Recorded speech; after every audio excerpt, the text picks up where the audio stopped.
आज 9 मार्च 2026 दिन सोमवार है और हम आपके लिए लेकर आए हैं प्रदेश की 30 सबसे महत्वपूर्ण और बड़ी खबरें जिनमें राजनीति, प्रशासन और अपराध की हर हलचल शामिल है। चलिए शुरू करते हैं।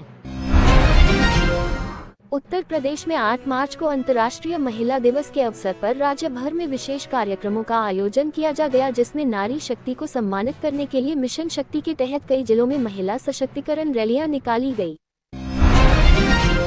यूपी स्कॉलरशिप के छात्रों के लिए बड़ी खुशखबरी है, क्योंकि समाज कल्याण विभाग ने मार्च के इस दूसरे हफ्ते में छात्रवृत्ति की धनराशि सीधे बैंक खातों में भेजने की प्रक्रिया तेज कर दी है और 20 मार्च तक सभी पात्र विद्यार्थियों के खातों में पैसा पहुंच जाएगा। मौसम विभाग ने उत्तर प्रदेश के कई जिलों में आज अचानक आए घने कोहरे को लेकर हैरानी जताई है। बुलंदशहर और आसपास के इलाकों में सुबह के समय विजिबिलिटी 0 दर्ज की गई है, जिसे वैज्ञानिक एक दुर्लभ मौसम घटना मान रहे हैं। मुख्यमंत्री योगी आदित्यनाथ ने प्रदेश के युवाओं को तकनीकी रूप से सक्षम बनाने के लिए लैपटॉप और स्मार्टफोन वितरण योजना की समीक्षा की है और अधिकारियों को निर्देश दिया है कि चुनाव आचार संहिता से पहले सभी लंबित वितरण कार्यों को पूरा कर लिया जाए। उत्तर प्रदेश निर्वाचन आयोग ने जानकारी दी है कि राज्य की नई मतदाता सूची में अब कुल वोटरों की संख्या 13 करोड़ के पार पहुंच गई है, जबकि वेरिफिकेशन प्रक्रिया के दौरान लगभग 2.4 करोड़ फर्जी और डुप्लीकेट नामों को लिस्ट से हटा दिया गया है। यूपी बोर्ड की परीक्षाओं के बाद अब उत्तर पुस्तिकाओं के मूल्यांकन की तैयारी शुरू हो चुकी है और शिक्षा विभाग ने इस बार कॉपियों की चेकिंग के लिए प्रदेश भर में रिकॉर्ड संख्या में केंद्र बनाए हैं, ताकि रिजल्ट समय पर घोषित हो सके। अयोध्या में राम मंदिर दर्शन के लिए आने वाले श्रद्धालुओं की संख्या में लगातार बढ़ोतरी हो रही है और प्रशासन ने गर्मी को देखते हुए अब यात्रियों के लिए विशेष कूलिंग सिस्टम और पेयजल की अतिरिक्त व्यवस्था पूरे मंदिर परिसर में कर दी है। यूपी सरकार ने प्रदेश के सभी सरकारी अस्पतालों में दवाओं की उपलब्धता सुनिश्चित करने के लिए एक नया डिजिटल पोर्टल लॉन्च किया है, जिससे अब मरीज घर बैठे जान सकेंगे कि उनके नजदीकी स्वास्थ्य केंद्र पर कौन सी दवा स्टॉक में मौजूद है। उत्तर प्रदेश के आगरा और मथुरा पर्यटन क्षेत्र में नई इलेक्ट्रिक बसों का संचालन शुरू किया जा रहा है, जिससे ताजमहल और बांके बिहारी मंदिर जाने वाले श्रद्धालुओं को प्रदूषण मुक्त और सुगम यातायात की सुविधा मिल सकेगी। कानपुर में औद्योगिक विकास को गति देने के लिए मेगा लेदर क्लस्टर परियोजना पर काम तेज हो गया है, जिससे आने वाले समय में प्रदेश के हजारों कुशल और अकुशल युवाओं को स्थानीय स्तर पर रोजगार के नए अवसर प्राप्त होंगे। प्रदेश के कृषि विभाग ने किसानों के लिए पीएम किसान सम्मान निधि की अगली किस्त को लेकर गाइडलाइन जारी की है और सभी किसानों से अपील की है कि वे अपना KYC जल्द पूरा कर लें, ताकि उनके खाते में राशि बिना रुकावट आ सके। वाराणसी में गंगा घाटों की सफाई के लिए आधुनिक मशीनों का बेड़ा शामिल किया गया है, जो अब 24 घंटे घाटों की सफाई करेगी और पर्यटकों को काशी के घाट और भी स्वच्छ और सुंदर नजर आएंगे। उत्तर प्रदेश माध्यमिक शिक्षा परिषद ने इस साल के छात्रों के लिए करियर काउंसलिंग के विशेष सत्र शुरू करने का फैसला लिया है, जिसमें विशेषज्ञ छात्रों को भविष्य के कोर्स चुनने और सरकारी नौकरियों की तैयारी के बारे में मार्गदर्शन देंगे। लखनऊ मेट्रो के नए फेज के विस्तार के लिए केंद्र सरकार से हरी झंडी मिल गई है और जल्द ही चारबाग से लेकर बसंत कुंज तक के रूट पर निर्माण कार्य शुरू होने वाला है, जिससे राजधानी की यातायात व्यवस्था और सुधरेगी। यूपी के उच्च शिक्षा विभाग ने कॉलेजों में डिजिटल लाइब्रेरी बनाने का प्रोजेक्ट शुरू किया है, जिसके माध्यम से गांव और कस्बों के छात्र भी देश विदेश की बेहतरीन किताबों और शोध पत्रों को मुफ्त में एक्सेस कर पाएंगे।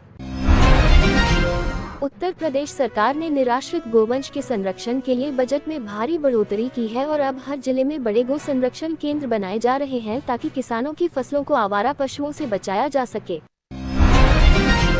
आप देख रहे हैं यूपी न्यूज 24/7। आगे बढ़ने से पहले अगर आपको हमारी खबरें जानकारी पूर्ण लगी हो तो आपसे अनुरोध है, वीडियो को लाइक और चैनल को सब्सक्राइब जरूर। गोरखपुर में अखिल भारतीय आयुर्विज्ञान संस्थान यानी एम्स ने अपनी OPD सेवाओं का विस्तार किया है और अब वहां आधुनिक कैंसर यूनिट की स्थापना की जा रही है, जिससे पूर्वांचल के मरीजों को दिल्ली या मुंबई नहीं जाना पड़ेगा। नोएडा और ग्रेटर नोएडा के बीच कनेक्टिविटी सुधारने के लिए नई मेट्रो लाइन के सर्वे का काम पूरा हो गया है और बहुत जल्द जेवर एयरपोर्ट को सीधे दिल्ली NCR के अन्य हिस्सों से जोड़ने की योजना धरातल पर उतरेगी। उत्तर प्रदेश पुलिस भर्ती एवं प्रोन्नति बोर्ड ने नई भर्तियों के फिजिकल टेस्ट की तैयारियों के लिए सेंटरों की सूची तैयार कर ली है और उम्मीद जताई जा रही है कि अगले कुछ हफ्तों में दौड़ की तारीखों का ऐलान कर दिया जाएगा। प्रयागराज में अगले साल होने वाले महाकुंभ की तैयारियां अभी से शुरू हो गई है और प्रशासन ने संगम क्षेत्र में पक्के घाटों के निर्माण और सड़कों के चौड़ीकरण के लिए भारी भरकम बजट आवंटित किया है। यूपी के मदरसों में अब आधुनिक शिक्षा को बढ़ावा देने के लिए एनसीईआरटी का पाठ्यक्रम अनिवार्य रूप से लागू किया जा रहा है, जिससे यहां पढ़ने वाले छात्र भी मुख्यधारा की शिक्षा और प्रतियोगी परीक्षाओं में बेहतर प्रदर्शन कर सकेंगे। प्रदेश में बढ़ते तापमान को देखते हुए ऊर्जा विभाग ने बिजली की मांग को पूरा करने के लिए अतिरिक्त बिजली खरीदने का प्लान बनाया है, ताकि गर्मियों के दौरान शहरी और ग्रामीण क्षेत्रों में रोस्टर के अनुसार पूरी बिजली दी जा सके। झांसी और बुंदेलखंड के अन्य जिलों में जल जीवन मिशन के तहत हर घर नल की योजना अब अपने अंतिम चरण में है और सरकार का दावा है कि इस साल की गर्मियों में बुंदेलखंड के गांवों में पानी का संकट नहीं होगा। उत्तर प्रदेश पर्यटन विभाग ने नैमिषारण्य और चित्रकूट जैसे धार्मिक स्थलों को रामायण सर्किट से जोड़ते हुए वहां गेस्ट हाउस और बुनियादी सुविधाओं के विकास का काम तेज कर दिया है, जिससे धार्मिक पर्यटन को बढ़ावा मिलेगा। अलीगढ़ मुस्लिम यूनिवर्सिटी में नए शैक्षणिक सत्र के लिए प्रवेश परीक्षाओं का शेड्यूल जारी होने वाला है और इस बार विश्वविद्यालय ने आवेदन की प्रक्रिया को पूरी तरह पेपरलेस और ऑनलाइन कर दिया है। यूपी के कौशल विकास मिशन के तहत इस महीने प्रदेश के विभिन्न जिलों में रोजगार मेलों का आयोजन किया जाएगा, जिसमें निजी क्षेत्र की बड़ी कंपनियां युवाओं का साक्षात्कार लेकर उन्हें मौके पर ही ऑफर लेटर प्रदान करेगी। बरेली और मुरादाबाद के बीच सफर करने वाले यात्रियों के लिए बड़ी खबर है, क्योंकि इस रूट पर नई वंदे भारत एक्सप्रेस चलाने का प्रस्ताव रेलवे बोर्ड को भेजा गया है, जो जल्द ही मंजूर हो सकता है।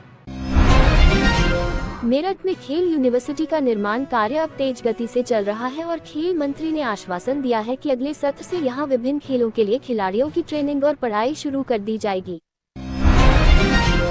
उत्तर प्रदेश के आंगनवाड़ी केंद्रों में अब बच्चों को पोषाहार के साथ साथ प्री प्राइमरी शिक्षा भी दी जाएगी और इसके लिए आंगनवाड़ी कार्यकर्तियों को विशेष ट्रेनिंग देने का काम शुरू कर दिया गया है। यूपी परिवहन निगम ने रोडवेज बसों में महिलाओं की सुरक्षा के लिए पैनिक बटन और सीसीटीवी कैमरे लगाने का काम तेज कर दिया है, ताकि सफर के दौरान महिला यात्री खुद को सुरक्षित महसूस कर सकें। आज की बुलेटिन में बस इतना ही। आप देख रहे हैं यूपी न्यूज 24/7। अगर आप रोज ऐसी सटीक और दमदार उत्तर प्रदेश की खबरें चाहते हैं तो हमारे चैनल को अभी सब्सक्राइब जरूर करें।